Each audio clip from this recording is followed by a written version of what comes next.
Hi everyone, I've been looking forward to making this video for a little while now, and it's regarding the new A1000MA-7EF from Casio. I hope you find it useful. Before buying this watch, I did a quick search for videos on this particular model, and because it's so new, there's not really many out there, so hopefully this helps a few of you. It's been out for a few weeks, I think, in the UK. And a bit of history on these watches. So, what makes them special or stand out in the Casio sort of retro watch market is that they have a fully solid metal bezel and case, and that's kind of what's common across the A1000s. Now, to date, the A1000s have all had a slight mother of pearl, a pearlescent type face to them, which, depending on the light you subjected the watch to, either gave a slight sort of pinky hue or green hue, which some people felt made the watch wear very feminine, despite its size, which is a bit larger than other Casio steel effector models. Well, that's why this model has been so eagerly anticipated, is because it provides the A1000 full metal package, but in this completely stainless steel brushed look. So if we look a bit closer at this, you'll see the face here. This is all silver. There's a brushed silver effect across the face and the bezel, with fairly nicely done polishing here around the sides. You see the graduation between polished sides and brushed face and insert here. Before we get into the watch, let's have a quick look at the packaging just to see what you might expect. So it's very, very standard sort of Casio fare. Comes in the normal box with the normal things, hang tag, etc. This is the same packaging that you would get, say, an A168 or an A158 in. And for me, that was a little bit disappointing. It's not the end of the world. But these A1000 models, they start around about £100, which is 3 to 4 times the price of the other models, such as this. This is the A168. This is roughly 4 times the price of this, but the packaging is the same. So not a big deal. Okay, let's get into the watch. So the first thing that struck me I've not owned an A1000 before, but I've had my eye on this model for a while. The first thing that struck me is the size of the watch. So even though the spec sheet says that it's only a few mil in each direction bigger than the traditional Casio models, it does actually feel and wear a lot larger, in my opinion. So here for example, is a A158 sized model. This actually happens to be I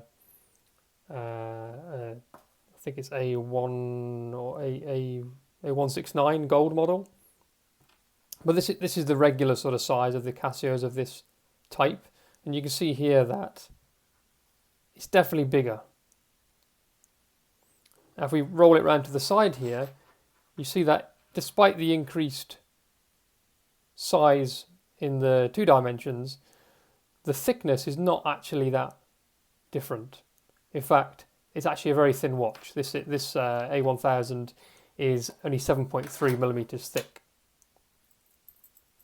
I will do another video entirely where I compare it to the A700, which also comes with the Milanese band. So this is the watch that I'm wearing today actually.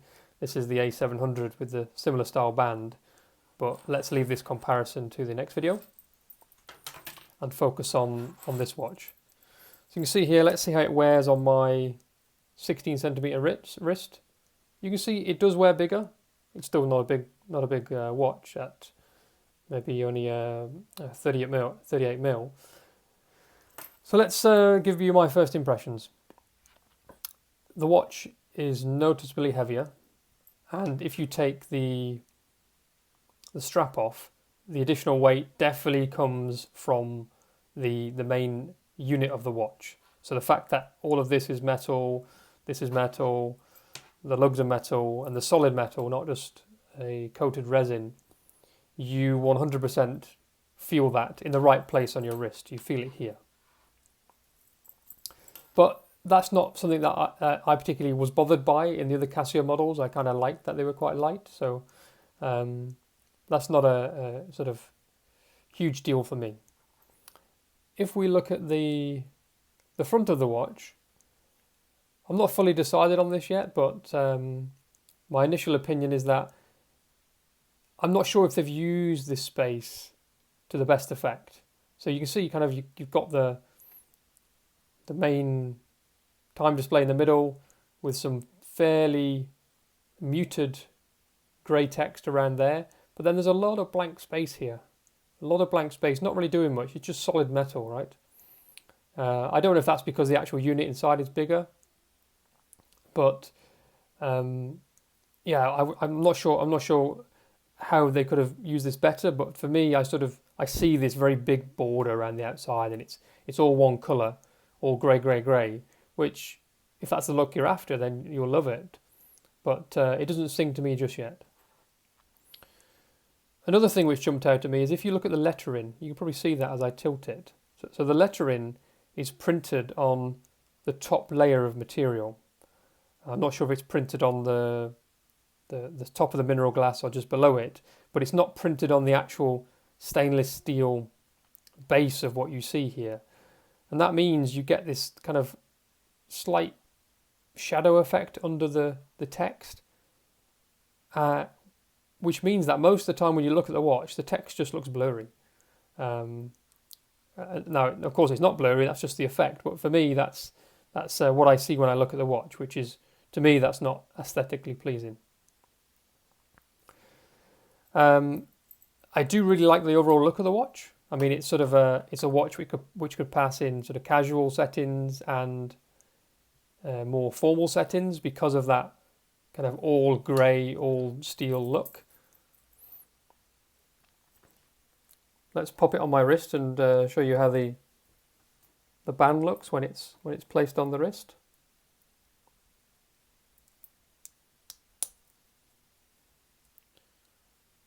It's a fairly thick band. I'll cover some of the differences with the Milanese band on the A700 in the next video, but the band is very high quality for a Casio. It's noticeably chunkier and heavier than other Milanese bands. One of the things that I haven't quite worked out yet and I don't like about it is you see the additional strap, the extra strap that you don't need if you've got a certain size wrist. It tends to pop out that way.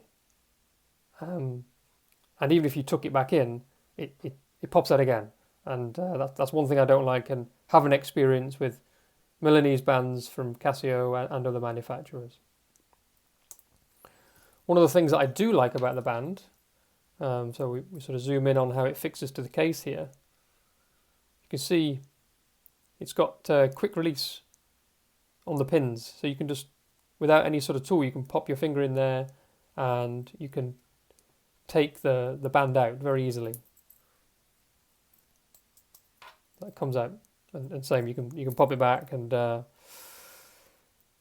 it's much easier than having to sort of find your pin bar removal tool or a screwdriver and risk scratching the case, etc. So it can be a little bit tricky to put back in, but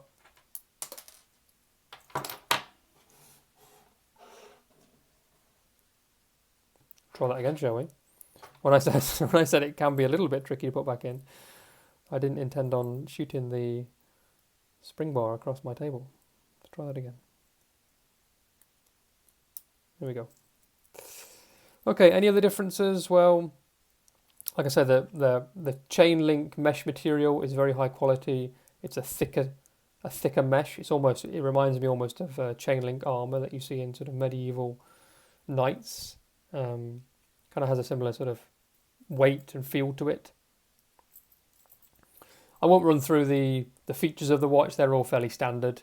One of the things that you may be interested in knowing is that the A1000 has a slightly different type of module, with a higher degree of accuracy. So the accuracy is around about 15 seconds plus or minus per month, which is more accurate than modules you'll find in the other Casios. Similar sort of battery life, like 3 years. One last thing I'll call out is the LED, which is really nice. So it's got the Illuminator branding, and what that sort of translates to when you turn the LED on is this really nice white LED. It does come more from the left than being as uniform as some Illuminator branding, but I can tell you this is a really bright LED. So in the dark, it can really light up the space that you turn it on. So it can be useful almost as a torch at night as well. One of the things I found which may be worth pointing out is the buttons on the A1000. I found a little bit harder to push than on the other models because of the placement, and they're slightly sort of indented, but that also protects them, so that's both a positive and a negative. Okay, I hope you found that video useful if you're thinking about buying this model, and I'll speak to you soon.